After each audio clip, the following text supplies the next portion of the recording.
களரிற்றறிவார். இவர் சேர நாட்டு மன்னனாக மன்னர்கள் பரம்பரையில் வந்தவர். இவரது காலம் கிபி 871. இவருடைய இயற்பெயர் பெருமா கோதையார் என்பதாகும்.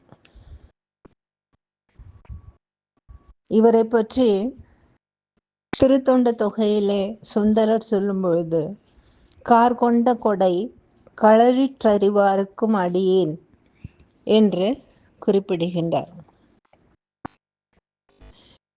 களறுதல் அப்படியே அந்த வார்த்தைக்கு பொருள் அறிந்து கொள்ளுதல். இவர் சிவபெருமானுடைய காலில் இருக்கிற களல் ஓசையினை அறிந்து கொண்டதால் களரிற்று அறிவார் என்று காரண பெயர் சூட்டப்பட்டு அதுவே நிலையாக இருக்கின்றது. அன்றாடம் இவர் பூஜை செய்யும் பொழுது திருத்தில்லையின் மணி ஓசையை கேட்பது வழக்கம் என்று சொல்லுகின்றார்கள். இவருடைய ஊர் கொடுங்கோளூர்.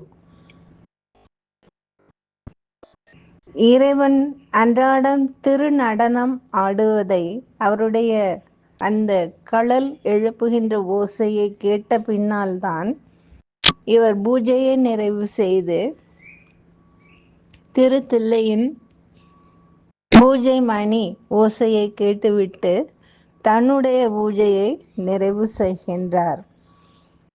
அதன் பின்னால்தான் அன்றாட காரியங்களை கவனிக்கவே செல்லுகின்றது அவருடைய வழக்கம் என்று சொல்லுகின்றார்கள். இவர் திருவஞ்சைக்களம் என்ற திருத்தலத்திலே முக்தி அடைந்தவர். இறைவனுடைய அந்த காலடி ஓசையின், களலின் ஓசையின் சத்தத்தை அறிந்து கொள்ளக்கூடியவர்.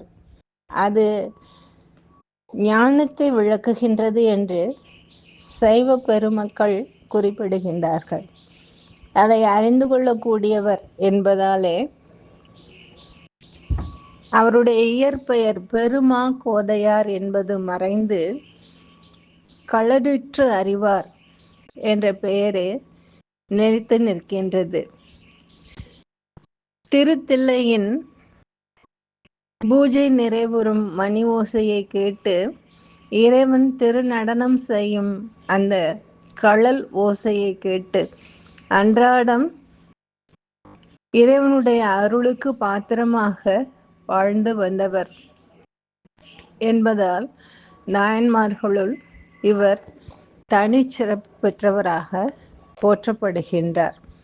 இப்படிப்பட்ட பெரியவர் இறைவனோடு இரண்டர கலந்த சாயுஜ்ய முக்தி நிலை அடைந்தார் என்று சொல்லுகின்றார்கள்.